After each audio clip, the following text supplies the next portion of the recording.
Allez, nous revoilà donc vidéo suivante. Désolée, ça avait coupé, j'avais plus de place sur mon téléphone, donc j'ai fait un petit peu de place. Et nous revoici donc pour la suite de ce tirage concernant la jalousie, avec du coup le 6 de sagesse. Et avec le 6 de sagesse, donc on est toujours dans les épées, toujours dans dans le mental en fait, hein, dans la maîtrise de l'esprit en tout cas, et le mindset, et dans le fait pardon, de poser ses limites, de poser des limites. Euh, alors, ici, eh bien, sur le plan énergétique, donc avec la sagesse et l'élément air, eh bien, on est en lien avec le chakra du cœur, Anahata. Tout comme d'ailleurs la carte précédente, hein, qui était le 9 de sagesse, je vous le rappelle, dans la vidéo précédente. Et donc, cet élément air, eh bien, il fait partie de ceux qui se déplacent librement dans le ciel et qui peut aussi soulever des montagnes, hein, le vent, l'air, etc. Et la partie de la main qui lui est associée, d'ailleurs, c'est l'index. L'index qui peut d'ailleurs pointer du doigt, et tout comme il peut pointer quelque chose, enfin en tout cas voilà, on peut pointer quelque chose du doigt avec l'index, et ici justement avec cette jalousie qui ressort, eh bien peut-être qu'on vous pointe du doigt, et ma foi, eh bien, sachez que avec justement ce 6 de sagesse, ici, nous sommes donc sur comment vous vous exprimez dans cette voie qui est la vôtre, et comment c'est un petit peu la carte conseil, hein, le conseil qu'on pourrait vous donner en tout cas, eh bien, c'est relever la tête, ou peut-être que vous y êtes déjà. Euh, le mantra, ici, c'est j'aime voir les choses se construire lentement mais sûrement. On voit très bien ici cette femme qui est de dos, qui tourne le dos au passé et qui fait face en fait à une grande ville, et au soleil levant peut-être, hein, j'imagine, et qui n'attend qu'une chose en fait, qui est prête. Voilà, qui n'attend plus peut-être justement et qui est prête à embrasser la nouveauté. Donc, donc voilà, il y a peut-être pour vous, si vous n'y êtes pas encore, en tout cas si vous aviez besoin d'un petit complément d'information, eh bien peut-être que vous étiez conditionné pour agir dans l'urgence, pour rechercher des résultats immédiats. Et donc parfois, effectivement, en situation de crise, eh bien cette tendance à privilégier le court terme est souvent omniprésente, hein. Et cette approche peut alors devenir chronique, et elle installe un perpétuel état de rattrapage de temps perdu. Alors là, c'est le mode survie qui est constant et épuisant, et il renforce en fait le sentiment de précarité à tout niveau, peu importe le domaine dans lequel vous vous situez, là, hein, qui est concerné par cette guidance, si vous vous y retrouvez dedans. Et en tout cas, voilà, il vient renforcer la fragilité des acquis et bloquer toute possibilité d'expansion.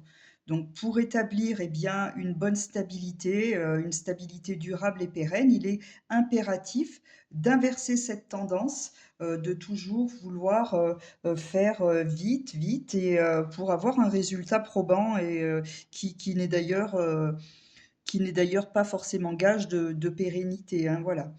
Donc, en procédant justement de cette façon, donc là, ça signifie pas abandonner toutes les tâches du quotidien, mais plutôt de déplacer l'attention vers une vision au long terme.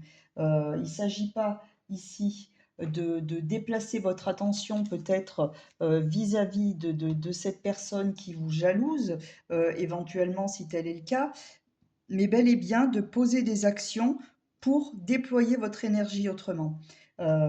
Puisque plus vous allez vous sentir en proie et sous l'emprise de cette jalousie, et plus cela va vous impacter et va vous empêcher justement d'ouvrir les bras à la nouveauté, etc.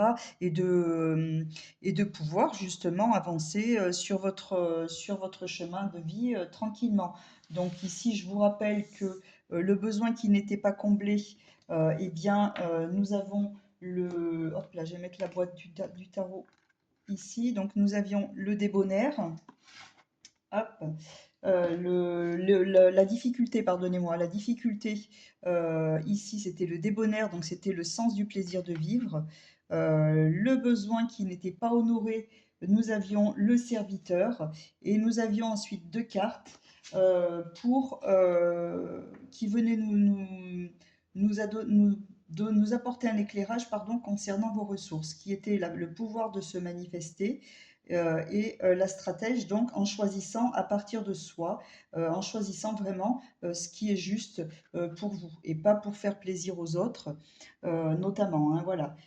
Pour rappel, dans la vidéo précédente, je vous disais que là, si c'est quelqu'un face à vous qui vous envoie, qui vous renvoie en tout cas un sentiment de jalousie, eh bien, avec l'énergie que ça inclut, hein, bien évidemment, eh bien, sachez que vous n'êtes pas obligé de recevoir cette énergie-là.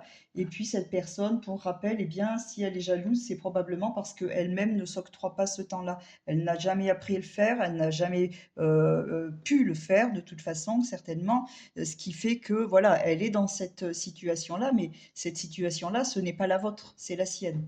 Donc, en apprenant à vous focaliser ailleurs, à mettre le focus ailleurs, eh bien, vous pourrez justement vous détacher de ça et ne plus, en fait, transférer sur ce lien votre propre énergie. Voilà. Donc le petit mantra, je vous l'ai dit, c'est j'aime voir les choses se construire lentement mais sûrement. Et là, donc, nous allons voir maintenant, eh bien, qu'est-ce que vous avez à donner là, dans la situation dans laquelle vous êtes concrètement, qu'est-ce que vous avez à apporter au niveau matériel, que ce soit sur le plan physique, professionnel ou concret. Alors ici, nous avons le 8 de sagesse, encore une carte de sagesse. Et là, avec le 8 de sagesse, eh bien, on peut constater que cette personne, eh bien, elle a un peu comme de l'or entre les mains. En tout cas, elle fait preuve d'une grande générosité. Vous pouvez être justement quelqu'un qui sait faire preuve d'une grande générosité. Et sachez en tout cas que quel que soit ce que vous apportez, quel que soit ce que vous donnez, eh bien, vous êtes, quoi qu'il en soit, un ou une riche bienfaiteur et bienfaitrice. Et ça, eh bien, ça vous rend heureux. Voilà. En tout cas, prenez conscience que même si on vous jalouse, eh bien, ce que vous apportez, y compris ce que vous apportez à cette personne, quand vous lui renvoyez des énergies plutôt positives, plutôt que ce qu'elle vous renvoie, eh bien, voilà, ça permet justement d'être un riche bienfaiteur ou une riche bienfaitrice pour vous, pour ce lien. Et puis cette personne, ça lui apprend. Voilà, ça lui apprend forcément quelque chose, hein, de toute façon, hein, sur une posture, etc. Et sur qui vous êtes réellement et profondément. Parce que effectivement, parfois, quand on cherche quelque chose, on peut, en tout cas, quand on cherche à rentrer en lien, quand on cherche à obtenir quelque chose, eh bien, on peut parfois sentir son cœur se serrer ou voire complètement se refermer, hein. Il y a plusieurs raisons à ça possibles.